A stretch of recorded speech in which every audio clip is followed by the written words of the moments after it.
Olá, eu sou o pastor Ednilson Lima. Eu sou a pastora Marilza Lima. E nós somos um.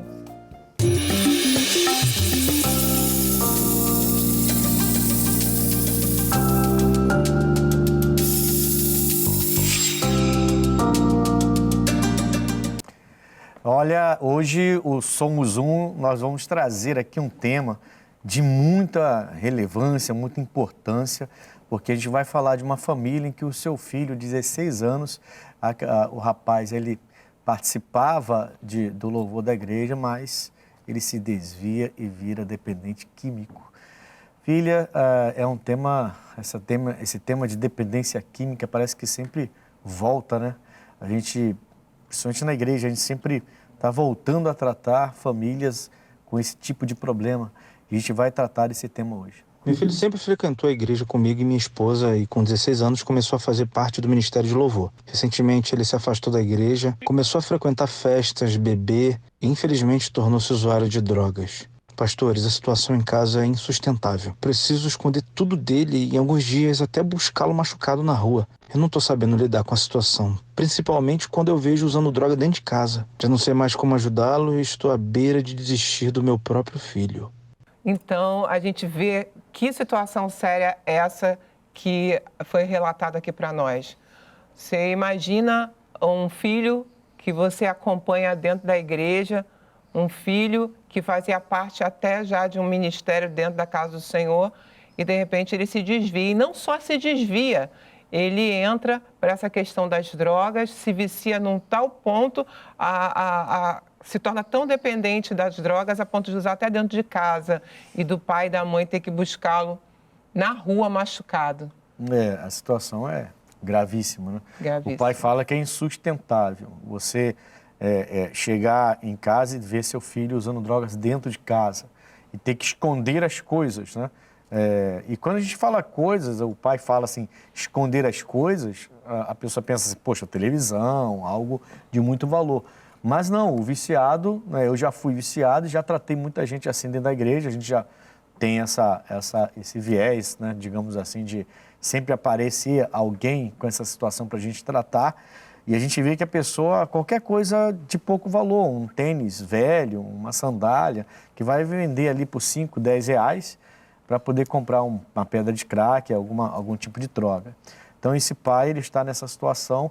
E aí é interessante a gente entender como que ele pode ser ajudado, como que Deus pode ajudá-lo, quais são os profissionais que podem entrar em ação. É errado ele, de repente, internar esse rapaz? E se vai internar, como vai dar o sustento, né? Como que vai amparar? Então, acho que a gente tem muito para conversar aqui sobre isso. Né? Tem muito. A questão que a gente mais vê nessa história, que é uma história que para a gente, infelizmente, não é uma história nova, né, filha? A gente já viu outras pessoas passando pela mesmíssima situação e eu não falo isso com nenhuma alegria, muito pelo contrário, né? É algo repetitivo dentro das famílias brasileiras e a gente, não digo só brasileiras, não, pelo mundo afora. Sim. Né? Agora, o mais triste nisso tudo, e é uma coisa até que eu conversava em off contigo, é que nós, como pais, a gente precisa ter um entendimento muito sério no que diz respeito a um filho que nos acompanha à igreja. Acompanhar a igreja não quer dizer que esse filho tem vida com Deus. Acompanhar a igreja não quer dizer que esse filho é salvo. Acompanhar a igreja não quer dizer que verdadeiramente ele se converteu. Até porque a questão da conversão, se a gente for ficar aqui, a gente vai fazer uma vigília aqui, né? A conversão é um processo. Você vê, às vezes, o casal, filha, levando seus filhos para a escola, a escolinha bíblica, né? A escolinha da igreja, e aí aquela criança, ela vai crescer naquele ambiente e, logicamente, ela vai ser uma boa pessoa, ela vai passar por esse processo, vai conhecer outras crianças também, pais evangélicos, o ambiente é diferente, né? Mas chega um momento que essa criança ela vai ter que aceitar Jesus de verdade, vai ter que se converter, vai ter que passar pelo processo da nova criatura, de nascer de novo e até ser batizado nas águas. Eu acho que o grande erro dos pais é, bom, eu sou crente, meus filhos estão sempre na igreja, então tá de boa. Então tá tudo bem, né? Tá tudo bem. Mas, na verdade, a Bíblia fala que a gente tem que demonstrar fruto de arrependimento, já começa por aí. Esse caso aqui, alguém pode falar assim, o caldo aqui já entornou, pastor. O caldo já entornou. O rapaz já se afastou do Não adianta mais falar sobre isso, já se afastou da igreja, já está no mundo, já está roubando os pais para poder comprar drogas. Eu até entendo isso. Só que ele entornou, mas não significa que não tenha jeito. Que não tenha jeito. O nosso Deus, ele pode reverter qualquer coisa. E quando a gente está falando aqui do antes, a gente está falando como algo preventivo, sabe? Não existe crente que não tenha vida com Deus. Se você tem vida com Deus, se verdadeiramente você serve a Ele de todo o coração, as tentações elas vão bater na sua porta, mas você vai conseguir evitá-las, você vai conseguir vencê-las. Não quer dizer que você não seja tentado, você jovem, você adolescente, criança, mas quando você conhece a palavra, é diferente. Quando realmente a palavra entrou no seu coração, é diferente. A gente já viu crianças dando testemunho para os avós, né? Eu acho lindo isso, quando a palavra lá na escolinha realmente entrou no coraçãozinho delas e elas chegam às vezes na casa do vô, da avó, que não conhece Jesus e dá testemunho desse Deus maravilhoso. Mas e quando isso não acontece? Porque também pode ter esse outro lado. Estar na igreja, mas ainda não teve uma mudança de vida, não teve um nascer de novo verdadeiro. No caso desse filho, por exemplo, ele está com 16 anos, ele fazia parte do Ministério do Louvor, ele se afasta, ele começa a frequentar escolas, ele começa a frequentar festas, a beber. Então a gente lembra das más companhias que corrompem os bons costumes, né? E ele começa a ter esses maus costumes por causa da amizade, e aí ele se torna usuário de droga. Aí, quando vem para usar as drogas, ele fica na dependência tão grande que ele tem que passa a roubar os pais e usar e pede o respeito pelos pais, né? Sim, usar dentro de casa. Até pela própria casa, né? Ele começa a usar e tudo mais. Então, assim, eu lembro de Mateus 21, 21, que Jesus fala assim, olha, ele foi questionado pelo Pedro, né? Porque a figueira se seca, e Jesus falou assim, se você tiver fé e não duvidar, não só isso que você viu aqui eu fazer, você vai fazer, e além disso, você vai pegar esse monte aqui e vai dizer, sai daqui e se lance lá, e esse monte vai se lançar. Né? No curso Fé, o missionário deixa bem claro, esse monte são os problemas que a gente enfrenta, inclusive esse vício. Então, o pai está dizendo, eu não sei mais o que fazer. Tem que se firmar na fé, meu amigo. Você não pode desistir do seu filho, pode colocá-lo internado, pode casa de recuperação, casa de recuperação, se tem condição financeira, algumas são regime fechado, né? Aí tem que tentar, tem que lutar até o fim. Enquanto tiver vida, tem esperança, como dizem, né? Tem que lutar, não desista. Agora, o pai que está relatando isso, ele precisa buscar uma fé. Uma fé desse tipo que Jesus está ensinando para o Pedro em Mateus 21, 21. Que vai ser a base. Que vai ser a base para ele continuar lutando, porque senão ele vai terminar lutando, daqui a pouco ele enfraquece e a família toda é destruída. Sim. Por causa do vício do filho, a família toda é destruída. Então ele não pode deixar de buscar a fé e de tentar buscar repassar essa fé para o filho sair dessa. Porque ninguém que vive com 16 anos nesse estado já, eu creio que seja feliz. Não tem como ser feliz desse jeito. Então, se ele puder mudar e transformar, ele vai ser transformado. Em nome de Jesus, eu creio. A palavra fala, vários textos da Bíblia falam do que Deus ele tem para os nossos filhos. Eu até falava com meu esposo que lá em Isaías 54:13, diz assim, e todos os teus filhos serão discípulos do Senhor e a paz dos teus filhos será abundante. Isso é o que Deus realmente quer que os nossos filhos tenham e sejam. Então, você pai, você mãe, num quadro como esse, tão sério que foi relatado aqui pra gente, não viva por vistas, porque aquilo que você vê, um filho machucado na rua que tem que ser buscado lá pelo pai, porque está num nível, o termo que eles usam hoje, qual é mesmo? Está tão chapado, né, que não consegue nem chegar dentro de casa e o pai tem que ir na rua para buscar esse adolescente, esse jovem. Isso é muito triste. E se você for andar por vista, você desiste, você chuta o balde. tem que ser firmado na palavra, como você falou, né, filho? Tem que ser firmado na palavra. A palavra, ela gera fé no nosso coração. Sim, é porque um cego, ele não pode guiar outro cego, disse Jesus Cristo, né? Se eu não estou bem na fé, como é que eu vou ajudar meu filho que está num estado desse aí? Quer dizer, cresceu na igreja, pode até não ter se convertido, como a gente comentou, né? Crescer na igreja não significa que a pessoa se converteu, mas cresceu naquele ambiente. Sim. Cresceu ouvindo a palavra, cresceu vendo milagres, cresceu ouvindo testemunhos. Isso aí. Então, ele tem uma base, pelo menos. Cresceu num lar onde o evangelho era pregado. Então, ele tem uma base. Agora, assim, ele chegou num estágio que ele precisa de muita ajuda para sair de lá. Então, se o pai deixa a fé enfraquecer por causa da situação do filho, ele não vai ajudar o filho. Não, ele ainda pode se contaminar com tudo isso. Sim, né? Por isso que eu lembrei do cego não guiar outro cego, né? Se eu sou cego, eu não posso ajudar o cego, seria não cômico o cego tentar ajudar outro cego a atravessar uma rua, por exemplo. Seria até bem preocupante a coisa, né? Então, eu preciso ter condição de ajudar. Então, você pai, você que está aí dizendo que é insustentável, que está a ponto de desistir, eu entendo muito a sua luta. Muito, muito, muito, eu já estive nesse meio, eu entendo muito a sua luta. Mas você precisa buscar Deus mais do que nunca. E agora não só por você, mas pelo seu filho também.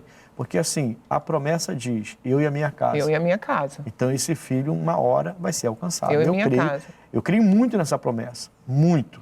É algo que... Você está aí, você está assistindo a gente, está pensando assim, é muito fácil para esses pastores falarem isso. Não, querido. Não é fácil. Eu não falo isso com facilidade, porque quando eu estive nessa situação, a minha vontade era de chutar o balde, de dizer para esse cidadão aqui, pega o que é teu e vai embora. Vaza daqui. Vai embora, porque chega. Porque uma pessoa que vive nas drogas, gente, tem dia que é difícil a convivência com uma pessoa dessa. Mas aí o que Deus faz? Deus é tão maravilhoso, tão tremendo, que ele entra e ele faz uma varredura no organismo da pessoa e tira todo o desejo da droga. Ele é capaz, só ele é capaz de fazer isso. O que a minha esposa está falando parece até uma utopia, talvez, uma coisa assim fora do normal para você que ainda não entendeu a fé. Mas para quem entende a fé um pouco, pelo menos essa fé que a gente está vendo aqui de Mateus 21, essa fé que a gente está falando, você sabe que é possível. Então você que tem um filho acima, você tem essa fé, você sabe que é possível. Quando ele entra, sai do organismo, a pessoa não fica dependente de remédio você vai depender de uma droga para poder se livrar de outra, você sabe que isso é possível. Eu queria deixar para vocês o nosso WhatsApp, o DDD 21, o telefone é o 99341, esse é o nosso WhatsApp. DDD 21, 99341 5064. 993415064, você vai ligar, vai receber esclarecimento, atendimento. Você que está passando por isso, eu tenho certeza que a nossa equipe vai poder te ajudar bastante, tá bom? Na verdade, não é para ligar, é para mandar uma mensagem, né? É um WhatsApp. Para você mandar uma mensagem e deixar aqui a sua pergunta, um aconselhamento. E pelo WhatsApp a nossa equipe vai está te ajudando também no nome de Jesus. Hoje estamos falando sobre dependência química, sobre um jovem de 16 anos que esteve na igreja, participou até do louvor, mas depois ficou dependente de tal forma que até roubava os pais para poder sair e usar as drogas. E o pai já não sabe o que fazer, já recorreu a tudo e já estava disposto, já pensando em abandonar o seu filho e deixar isso de lado. Acho que, filha, para um pai chegar ao ponto de pensar em largar o filho e abandonar, é muito grave o que está acontecendo nessa casa. É uma família cristã, uma família que serve a Deus e que nunca imaginou que um dia ia passar por uma coisa dessa. Meu pai, é muito difícil. É muito difícil, porque quando você tem uma outra vida, não conhece a Jesus, tudo é natural. É natural. Não, isso aí é assim mesmo, né? A gente escuta muito isso, né? Isso é assim mesmo, é uma fase, depois melhora. Quando casar, melhora. Quando, quando for para a faculdade, sempre tem é natural. Mas quando você está na casa do pai, você não imagina isso para os seus filhos. Jamais vai imaginar que o seu filho que cresceu conhecendo a Jesus foi para o altar, participou do louvor e, de repente, alguns meses depois vai estar na Cracolândia, vai estar comprando drogas, usando drogas. É algo inimaginável, mas, assim, esse pai está passando por isso e nós estamos trazendo aqui alguns pontos, né, filha? A gente trouxe alguns pontos. Principal, no meu ponto de vista, é Mateus 21, 21, que é a fé que Jesus apresenta para o Pedro quando ele amaldiçoa a figueira e o Pedro questiona e ele então apresenta essa fé para o Pedro, dizendo que você não vai fazer só isso, vai fazer até muito mais. Você vai dizer para esse monte, sai daqui, erga-te, lança-te no mar, e ele vai se lançar. Então, quem está passando por isso precisa ter essa fé primeiro para poder ajudar alguém, porque um cego não guia outro. Então, se eu não tenho essa fé, se eu não estou bem com Deus, como é que eu vou ajudar? A não ser na parte da medicina, né? Sim, na parte clínica, sim. Você pega um psicólogo, um psiquiatra, interna ele. Quer dizer, então isso é viável, é algo... Às vezes muito necessário em alguns casos. Muito necessário. Mas espiritualmente, se eu não estou bem, como é que eu vou ajudar? É isso aí. Né? Bom, nós temos algumas perguntas aqui no nosso programa, mas antes, essas perguntas são bastante interessantes, hein? Daqui a pouquinho eu vou trazer essa pergunta, porque primeiro eu quero chamar o Povo Fala. Vamos lá.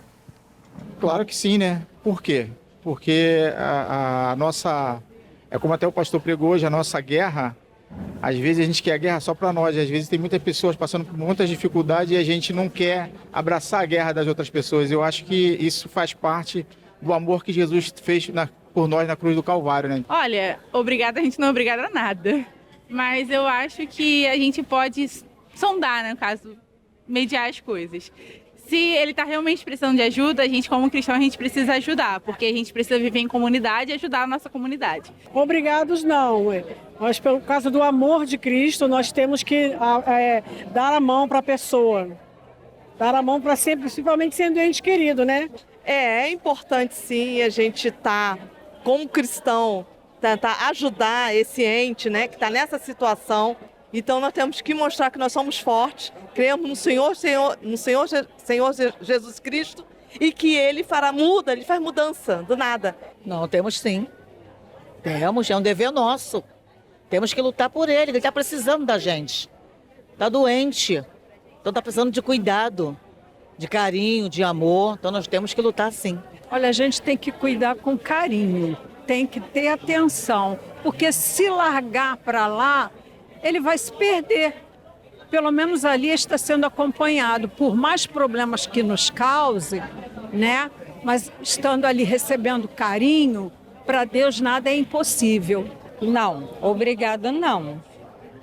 A gente não é obrigado a ficar com um dependente químico dentro de casa.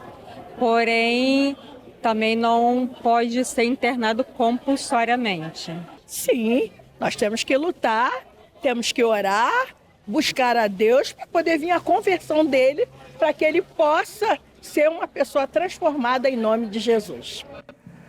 Bom, você vê aí as respostas, alguns até dizendo que sim, outros, obrigado não, também não é assim. Então, filha, a pergunta é, como cristãos, somos obrigados a ajudar e manter alguém com dependência química em casa? Quer dizer, porque eu sou cristão, o meu filho caiu na dependência, usando já o tema de hoje, o filho, 16 anos, dependente ao ponto de roubar os pais e de usar drogas dentro de casa, né? E o pai está dizendo, eu já estou sem força, não sei mais o que fazer. Quer dizer, como cristãos, nós somos obrigados a ajudar e manter essa pessoa que é dependência química em casa. Há uma obrigação, recai nos nossos ombros uma obrigação de manter isso como cristãos? Eu não entendo como obrigação, não. Eu acho que cada caso é um caso. Eu entendo que é necessário que esses casos sejam avaliados, porque é muito fácil, tá? É muito fácil dizer assim, eu sou cristão e eu tenho, sim, que ficar com essa pessoa dentro da minha casa. Só quem passa por isso sabe a luta que é. Sim. É uma coisa que é constrangedora demais. Por exemplo, o vizinho batendo na sua porta e dizendo, olha, eu sei que foi seu filho que roubou um negócio aqui na minha casa. Gente, que isso? Isso é muito sério. Então, aí você dizer que porque você é crente, você é obrigado a ficar lidar com essa pessoa que não quer ajuda, que não aceita ajuda, porque tem isso. Tem casos que a pessoa, ela acha que a vida dela tem que ser aquilo ali mesmo e ela não aceita ajuda. Então teria que avaliar, cada caso é um caso. Cada caso né? é um caso. Porque assim, não é só o constrangimento, eu acho que o problema maior aí é o perigo. Porque uma pessoa surtada de drogas, ela é capaz de matar. Depois que ela fez, aí que ela vai entender. A abstinência. Aí que ela vai entender. Eu lembro na época que eu era usuário e que eu não ficava um tempo sem uso, que eu tinha uma dor de cabeça fortíssima.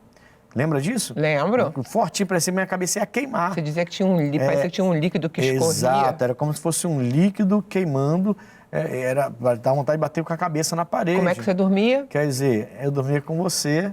Cantando louvores. Cantando louvores pra mim, e isso foi meio que impactando aos poucos o meu coração. Eu lembro de Davi tocando a harpa para Saul, para acalmar Saul. Pois é. Entendeu? Não, mas era exatamente isso, demônio mesmo, era exatamente isso. Era isso. Quer dizer, e Deus habita nos louvores, né? Mas assim, o que eu quero que a pessoa entenda no sentido de obrigatoriedade é que cada um sabe o que está passando, né? Poxa. Porque tem momentos que começa a ser ameaçador. Sim. A pessoa começa a levar, por exemplo, drogados também para dentro de casa, começa a ameaça, né? Que se não me der o dinheiro, se não fizer isso, eu vou fazer aquilo. Filho, então coisas tem casos sérias. e casos tem que ser. Coisas sérias de senhorinhas, que a gente vê esses casos das senhoras, que o cidadão, ele sai da prisão, mas continua ainda com aquelas práticas, ainda é usuário, ainda pratica outras... E a pessoa fica refém na mão desse filho. Sim. Que coisa triste. Foi me relatado há muito tempo um caso desse, de uma senhorinha já de idade, que ela estava se sentindo refém dentro da própria casa, porque ele fazia o que ele queria fazer e ela não tinha voz. Ela estava com medo do filho. Então, vamos lá. A questão aqui seria... se é obrigado. Você se obrigar a ajudar. Mas se você percebe que a situação descambou para um lado, até ameaçador, com dificuldade, você não tem uma obrigação, por ser cristão, de mantê-lo dentro de casa. Né? Você vai continuar lutando, orando, batalhando, visitando, mas mantê-lo dentro de casa, você não vai ter essa obrigação. Por ser cristão, você não vai ser obrigado a fazer Até porque isso. a nossa maior obrigação é com a nossa família. E se um membro dessa família perdeu o juízo, e está colocando o restante da família em perigo, aí eu preciso agir. Não é só ele, né? Justamente, a família não se resume só a uma pessoa. Se essa uma pessoa está colocando o restante da família em perigo, de alguma forma, sabe? É que as pessoas, às vezes, elas não têm vivência do que é uma família com um dependente químico. Então, ela fala como ser maldade de alguém não manter essa pessoa. Quem está de fora pensa que é maldade. Entendeu? Mas assim, então, a gente concorda que não é algo obrigatório, deve se ajudar, tem que ser avaliado. Não porque você, se eu não ajudar, eu estou em pecado, vou para o inferno, algo desse tipo. Não é pecado. E é o que eu falei antes, cada caso é um caso. Precisamos avaliar. Bom, nós temos algumas perguntas aqui, na verdade são duas perguntas, que eu gostaria de trazer aqui no programa agora, no Somos Um. Primeira pergunta, vamos à primeira pergunta então. É errado internar alguém com dependência química contra sua vontade? Eita! Pois é, lá no Povo Fala, até uma senhora falou esse termo, compulsoriamente. Por que uma pessoa ela é internada contra a própria vontade? Porque chegou num nível que ela é perigo para si mesma, para os outros e para si mesma. Sim. Então, nesse momento, quando um médico atesta isso, ela tem que ser internada e não importa a vontade dela.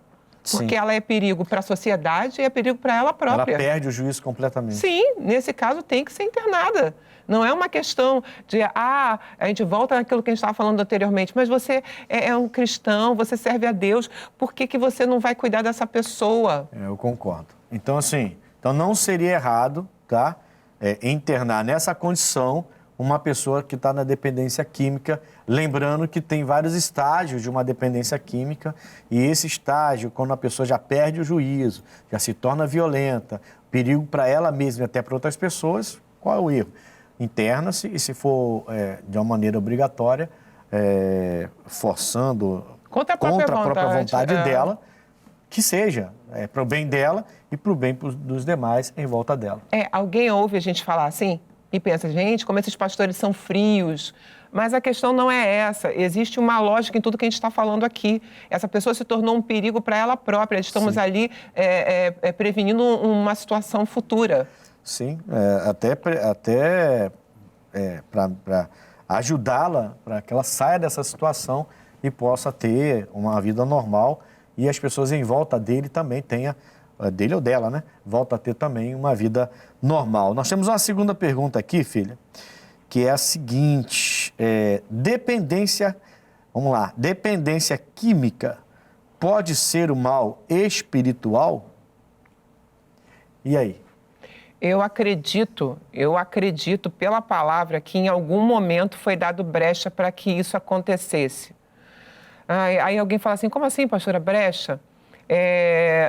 No mundo, a Bíblia fala que nós teremos aflições, mas tem de bom ânimo, Jesus fala isso, né? Eu venci o mundo. Mas existem situações, como você falou no começo, que podem propiciar isso. E quem se mete nessa situação sou eu mesma, se eu deixar, que é estar na roda, eu ia falar roda dos escarnecedores, mas não é nem isso. É estar com os que têm as más conversações, os maus comportamentos. Porque no caso, no tema de hoje, é um jovem, né, de 16 anos, que cresceu na igreja, que foi pro louvor, aí começou a sair para beber e tudo, foi com os amigos, começou a beber, foi, e terminou descambando para as drogas, e se viciou quimicamente de tal maneira que começou a roubar os pais e trazer sérios problemas ao ponto do pai querer até desistir dele. E a gente precisa abordar o assunto dessa forma, filho. A pessoa ela vai com as próprias pernas. Ela pode ser liberta disso? Pode. A gente viveu isso, você viveu isso na pele, eu vi isso acontecer na frente dos meus olhos, então eu digo para você, o mal, a questão das drogas pode ser vendida sim, pode ser vencida sim num campo espiritual. Por quê? Porque existem sim demônios que agem nesse sentido, se aproveitando de uma situação que nós estamos vivenciando. E quando combatemos no campo espiritual, eles têm que se dobrar. E até do seu passado, que eu lembro que eu comecei a entrar nesse mundo quando perco meus pais, quer dizer, o meu pai, e que isso me afetou bastante. Então, às vezes, você não sabe o que onde desencadeou aquilo, mas... Teve um local, teve uma hora. O maligno conseguiu entrar através dali. Justamente. Então, assim, pode ser vencido no mundo espiritual? Pode sim. Pode. Mas eu só vou vencer assim? Não. A gente pode procurar os profissionais da área e deve procurar. Mas se você está numa boa igreja, creia, existe uma coisa chamada libertação. E quando acontece a libertação, não fica nada, não fica nem um rastro. Não fica nem um rastro, nem uma unha lá no Egito, né? Nem uma unha. Sabe? Você é liberto e livre em nome de Jesus. Olha, para você, pai ou mãe, que está passando pela mesma situação que o nosso tema trouxe hoje, eu queria deixar o Salmo 112, versículo 2, que diz: a sua descendência será poderosa na terra, tá? A geração do justo será abençoada. Então, coloque isso no coração, mesmo que hoje ele ainda seja um viciado. E comece a declarar isso todo dia. Não, ele é minha descendência, ele vai ser poderoso na terra e ele vai ser um filho abençoado e não esse drogado que todo mundo fala hoje. É o que eu queria falar com vocês. Filho, a gente está chegando no final de mais um Somos Um, tá? Creio que foi uma bênção, né? Para quem passou ou está passando por essa situação. Isso aí. E até para ajudar outras pessoas que também possam estar passando por essa situação. Amém. Né? E se vocês quiserem, de alguma forma, deixar alguma pergunta para nós, para mim, para o meu esposo, pode procurar lá no Instagram, pr.ednilson.lima, pastora Marilza Lima, procura lá, a gente vai ter o maior prazer em estar orando pelo seu filho, orando pela sua casa e determinando a bênção em nome de Jesus. Coloca lá, eu assisti o programa e eu quero saber se vocês podem me ajudar em oração, a palavra, uma orientação, a gente também pode te ajudar, tá bom? O Somos Um fica por aqui e até o próximo programa. Deus abençoe vocês. Somos Um. Deus abençoe, em nome de Jesus.